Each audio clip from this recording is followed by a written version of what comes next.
നമ്മൾ ഇന്ന് ഈ വീഡിയോയിലൂടെ നിങ്ങളിലേക്ക് എത്തിക്കുന്നത് ദിലീപ് എന്ന നായകന് എന്തുകൊണ്ടൊരു 100 കോടി ക്ലബ്ബിൽ കയറിയ സിനിമ ഇല്ല എന്നാണ് നമ്മൾ നോക്കാൻ പോകുന്നത്. പിന്നെ വീഡിയോ തുടങ്ങുന്നതിന് മുമ്പ് ഒരു കാര്യം പറയാം. ഇപ്പോൾ ദിലീപിന് 100 കോടി ക്ലബ്ബിലില്ല, 100 കോടി ക്ലബ്ബിൽ എന്തുകൊണ്ടൊരു സിനിമയില്ല എന്ന് ഞാൻ വീഡിയോ ഇടുമ്പം അതൊരിക്കലും ഞാൻ ദിലീപിനെ ഇഷ്ടമല്ലാത്തത് കൊണ്ട് ഇടുന്നതല്ല. ഞാൻ ശരിക്കും പറഞ്ഞാൽ ഞാനൊരു ദിലീപ് ഫാനാണ്. അങ്ങനെ ദിലീപിന് ഇഷ്ടമുള്ള ഒരാൾക്ക് എന്തുകൊണ്ട് ഇത്ര ടാലൻ്റ് ഉള്ള ദിലീപ് എന്ന നടന് ഒരു 100 കോടി ക്ലബ്ബിൽ എന്ന സിനിമയില്ല എന്ന് നമുക്ക് ഒരു വീഡിയോ ഇടാമല്ലോ. അപ്പോൾ എന്തായാലും ദിലീപ് എന്ന നായകന് എന്തുകൊണ്ടൊരു 100 കോടി ക്ലബ്ബിൽ കയറിയ സിനിമയില്ല എന്നാണ് നമ്മൾ നോക്കാൻ പോകുന്നത്. എല്ലാവരും വീഡിയോ ആദ്യം മുതൽ അവസാനം വരെ കാണുക. പുതിയതായിട്ട് ആരെങ്കിലും വീഡിയോ കാണുന്നവരുണ്ടെങ്കിൽ ചാനലൊന്ന് സബ്സ്ക്രൈബ് ചെയ്ത് സപ്പോർട്ട് ചെയ്യുക. വീഡിയോ പിന്നെ കുറച്ചാൾക്ക് ഷെയർ ചെയ്യുക. അപ്പോൾ എന്തായാലും നമുക്ക് വീഡിയോയിലേക്ക് പോകാം. അപ്പോൾ തുടങ്ങാം. നിങ്ങൾ മനസ്സിലാക്കേണ്ട ഒരു കാര്യമുണ്ട്. ദിലീപിൻ്റെ സിനിമയ്ക്ക് എന്തുകൊണ്ട് 100 കോടി കയറുന്നില്ല എന്ന് ഒരൊറ്റ ഉത്തരമുള്ളൂ. 100 കോടിയല്ല, അതിൻ്റെ അധികം കളക്ഷൻ പോലും ദിലീപിൻ്റെ ഇപ്പോൾ ഇറങ്ങിയ പ്രിൻസ് ആൻഡ് ഫാമിലി എന്ന സിനിമയ്ക്ക് പോലും കിട്ടിയില്ല.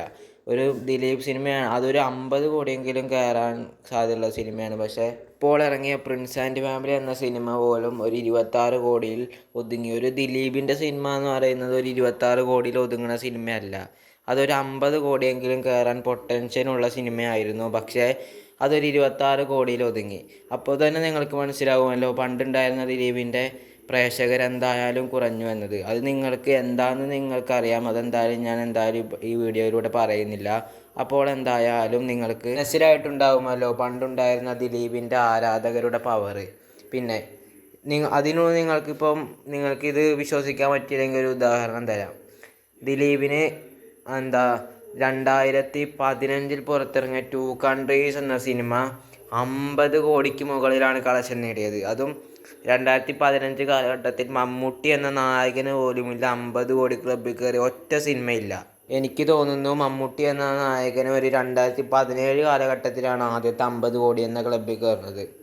അത്രയ്ക്കും ടാലൻ്റഡായ ദിലീപ് എന്ന നായകന് 2015 തന്നെ ദിലീപിൻ്റെ സിനിമ 50 കോടി കഴിഞ്ഞതാണ്. അപ്പോൾ നിങ്ങൾ മനസ്സിലാക്കണം പണ്ടത്തെ ദിലീപിൻ്റെ ആരാധകരുടെ പവർ. ഇങ്ങനെ ഇരിക്കുമ്പോഴാണ് 2 വർഷം കഴിഞ്ഞിട്ട് 2017 രാമലീല എന്ന പടം ഇറങ്ങുന്നത്. അപ്പോഴേക്കും ദിലീപിൻ്റെ ഈ പ്രശ്നങ്ങൾ കാരണം ദിലീപിൻ്റെ കുറേ കുടുംബ പ്രേക്ഷകർ ദിലീപിന് നഷ്ടപ്പെട്ടു. എന്നിട്ടും രാമലീല എന്ന് പറയുന്ന സിനിമ നേടിയത് 58 കോടിക്ക് മുകളിലാണ്. അത് നിങ്ങൾ ഓർക്കണം. അപ്പോൾ ദിലീപിൻ്റെ ആരാധകർ കുറഞ്ഞു. അത് കാരണം ദിലീപിനെ സപ്പോർട്ട് ചെയ്യുന്ന കുറേ പേര് കുറഞ്ഞു. എന്നിട്ടും രാമലീല എന്ന് പറയുന്ന പടം 58 കോടിയിൽ അധികം കളക്ഷൻ നേടി. എനിക്ക് തോന്നുന്നു ഈ രാമലീല എന്ന് പറയുന്ന സിനിമ ഒരു 100 കോടി ക്ലബ്ബിൽ കയറാൻ പൊട്ടൻഷ്യൽ ഉള്ള ഒരു സിനിമ തന്നെ ആയിരുന്നു രാമലീല. ഞാൻ പറയും ദിലീപിന് ആ പ്രശ്നം വന്നിട്ടില്ലായിരുന്നെങ്കിൽ രാമലീല എന്ന് പറയുന്ന പടം ഉറപ്പിച്ചോ 100 കോടി കയറിയേനെ. കാരണം നിങ്ങൾക്കിപ്പോൾ പറഞ്ഞുതരാം. ഞാൻ നിങ്ങളോട് നേരത്തെ പറഞ്ഞല്ലോ ദിലീപ് എന്ന നായകന് 2015 തന്നെ 50 കോടിക്ക് മുകളിൽ കയറുന്ന ഒരു സിനിമയുണ്ട് 2 കൺട്രീസിലൂടെ. അങ്ങനെ നിന്നിട്ട് 2017 ഒരു ഹെവി പോസിറ്റീവ് രാമലീല വരുമ്പോൾ എന്തുകൊണ്ടത് 100 കോടി കയറുന്നില്ല? അതാണ് ഞാൻ പറഞ്ഞത്. അപ്പോഴേക്കും ദിലീപിൻ്റെ ഫാമിലി സപ്പോർട്ട് കുറേ കുറഞ്ഞു. അപ്പോൾ നിങ്ങൾ ആലോചിക്കണം, അപ്പോൾ ആ ഫാമിലി സപ്പോർട്ടും കൂടി ഉണ്ടായിരുന്നെങ്കിൽ രാമലീല എന്ന് പറയുന്ന പടം 100 കോടി ക്ലബ്ബിൽ ഉറപ്പാണ്. പക്ഷേ നമുക്ക് കഴിഞ്ഞില്ലല്ലോ. ഫാമിലി സപ്പോർട്ട് കുറഞ്ഞതാണ് ദിലീപിൻ്റെ 100 കോടി പൊട്ടൻഷ്യലുള്ള സിനിമ പോലും 100 കോടി നേടാതെ 58 കോടിയിൽ ഒതുങ്ങിയത്. അടുത്തൊരു 100 കോടി ക്ലബ്ബിൽ കയറാൻ പറ്റിയ സിനിമ ആയിരുന്നല്ലോ, പൊട്ടൻഷ്യലുള്ള സിനിമയായിരുന്നു കമാരസംഭവം എന്ന് പറയുന്ന സിനിമ. നല്ല മേക്കിങ്ങും നല്ല സ്റ്റോറിയും ഒക്കെ ആയിരുന്നിട്ട് പോലും ഈ സിനിമ ഒരു പരാജയ സിനിമയായിരുന്നു. അതിൻ്റെ കാരണമായി പറയുന്നത് ഇതിന് കൂടുതൽ ലെങ്ത്തും കൊണ്ട് 3 മണിക്കൂറോളമായിരുന്നു സിനിമ കുറേ ഭാഗങ്ങളിൽ ലാഗും ഉണ്ടായിരുന്നു. സെക്കൻഡ് ഹാഫ് ഫുള്ള് ലാഗായിരുന്നു. കമാരസംഭവം എന്ന സിനിമയ്ക്ക് ഒരു 2.5 മണിക്കൂറിൽ ലാഗുള്ള ഭാഗങ്ങളൊക്കെ കട്ട് ചെയ്ത് ഒരു 2.5 മണിക്കൂറിലാണ് സിനിമ കാണിച്ചതെങ്കിൽ സിനിമയ്ക്ക് 100 കോടിയല്ല, ഒരു ചെറിയ രീതിയിലെങ്കിലും സിനിമ വിജയിച്ചേനെ. ഇതിപ്പം രണ്ടും ഇല്ലാത്ത അവസ്ഥയാണ് കമാരസംഭവത്തിൽ കാണുന്നത്. അതുമല്ല, കമാരസംഭവം എന്ന സിനിമയ്ക്ക് നല്ല ഹൈപ്പ് ഉണ്ടായിരുന്നു. ആ ഹൈപ്പിനകത്ത് ചെറിയ രീതിയിലുള്ള പോസിറ്റീവ് ലഭിച്ചാലും സിനിമയ്ക്ക് വിജയിക്കേണ്ട കളക്ഷൻ കിട്ടിയേനെ. പിന്നെ ഈ സിനിമ OTTയിൽ കുറേ റിവ്യൂകൾ ഈ സിനിമയ്ക്ക് മോശം റിവ്യൂ ആണ് പറഞ്ഞത്. കാരണം സിനിമ ഭയങ്കര ലാഗാണ് അങ്ങനെയാണെന്നൊക്കെയാണ് പറഞ്ഞത്. ഇത് OTT വന്നപ്പോൾ ഒരു കൾട്ട് സ്റ്റാറ്റസ് നേടിയ സിനിമയാണ് കമാൽ. പിന്നെ വന്ന ദിലീപിന് അത്യാവശ്യം ഒരു ഹൈപ്പ് ലഭിച്ച സിനിമയാണ് ജാക്ക് ആൻഡ് ഡാനിയൽ എന്ന് പറയുന്ന സിനിമ. ആ സിനിമയ്ക്കും പോലീസും കള്ളനും രീതിയിലുള്ള ഒരു പശ്ചാത്തലമാണ് സിനിമയ്ക്ക് നൽകിയത് കൊണ്ട് ആ സിനിമ അധിക നാൾ ഓടിയില്ല. ആ സിനിമ ഒരു പരാജയമായിരുന്നു. പിന്നെ ദിലീപിൻ്റെ ഒരു ഹൈപ്പായി വന്ന സിനിമയാണ് ബാന്ദ്ര എന്ന് പറയുന്ന സിനിമ. ബാന്ദ്ര എന്ന് പറയുന്ന സിനിമ രാമലീലയുടെ ഡയറക്ടറായ അരുൺ ഗോപിയാണ് ബാന്ദ്ര എന്ന സിനിമ ഡയറക്റ്റ് ചെയ്തത്.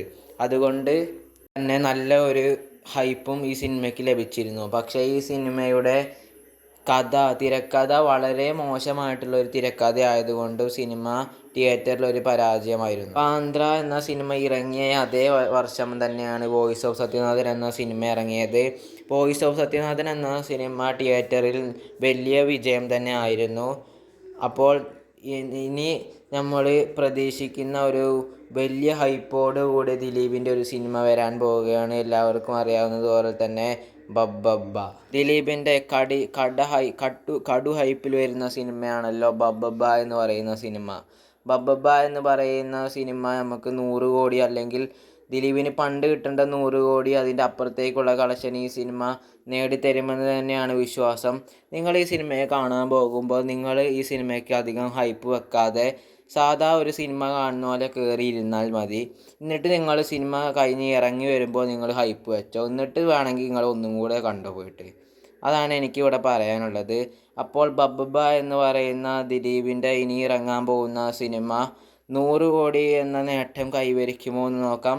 മിക്കവാറും കൈവരിക്കാൻ തന്നെയാണ് സാധ്യത. കാരണം ഇതിൻ്റെ ടീസറിലും കാര്യങ്ങളിലൊക്കെ തന്നെ ഒരു വെറൈറ്റി ഉണ്ട്.